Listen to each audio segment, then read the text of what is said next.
आमचा पक्ष नकली होता तर तुम्ही मातोश्रीवर का आला होतात? चंद्रकांत खैरेंनी हा सवाल अमित शहांना विचारलाय। संभाजीनगरमधील प्रचार कार्यालयाच्या उद्घाटनावेळी खैरे बोलत होते। तुम्ही तर म्हणताय तुमच्या कार्यालयाचं इतकं मोठं उद्घाटन होणार आहे की जागा पुरणार नाही। मात्र काल नांदेडमध्ये अमित शहा होते, ते म्हणाले की या महाराष्ट्रात 2 नकली पक्ष समोर येत आहेत। त्यात शिवसेनेचाही त्यांनी उल्लेख केला आहे, उद्धव ठाकरे गटाचा। नाही तर मी एकच सांगतो, सुरुवातीला अमित शाह साहेब कसे होते हे सगळं मला माहीत आहे।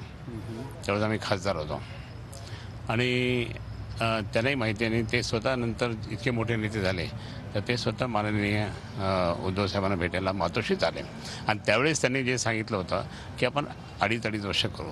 मग ते केल्यानंतर आता परत त्या ठिकाणी नकली, मग कशाला मातोश्रीत आले तुम्ही? मातोश्रीत आले मग नकली व्यक्तीकडे आले का तुम्ही? म्हणून असं बोलू नये इतक्या मोठ्या नेत्याने। गृहमंत्री येते, कधी ना कधी ते गृहमंत्र्यांना सुद्धा आमची गरज लागेलच। तेच नाही तर स्वतः प्रधानमंत्री पण म्हणतात नकली विकली असं म्हणून त्यांची प्रतिमा खराब होते, आमची नाही होत। इतक्या मोठ्या नेत्याने खराब केली, इतक्या एका मोठ्या पार्टीला जे त्या पार्टीचा हात पकडून, त्या पक्षाचा हात पकडून पुढे आले, त्या पक्षाला तुम्ही नकली म्हणतात तर ते त्यांचंच अधपतन होतं। तुम्ही म्हणताय त्यांना पण आमची कधीतरी गरज पडेल, ती गरज पडल्यावर तुम्ही मदत कराल? नाही, ऐकून तसं नसतं। राजकारणात काही होऊ शकतं।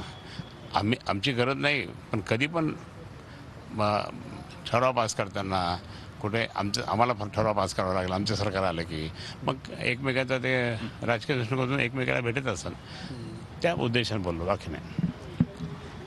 तर होते चंद्रकांत खैरे यांनी स्पष्ट केलेलं आहे की आमचा पक्ष नकली होता तर तुम्ही मातोश्रीवर कशासाठी आला होतात।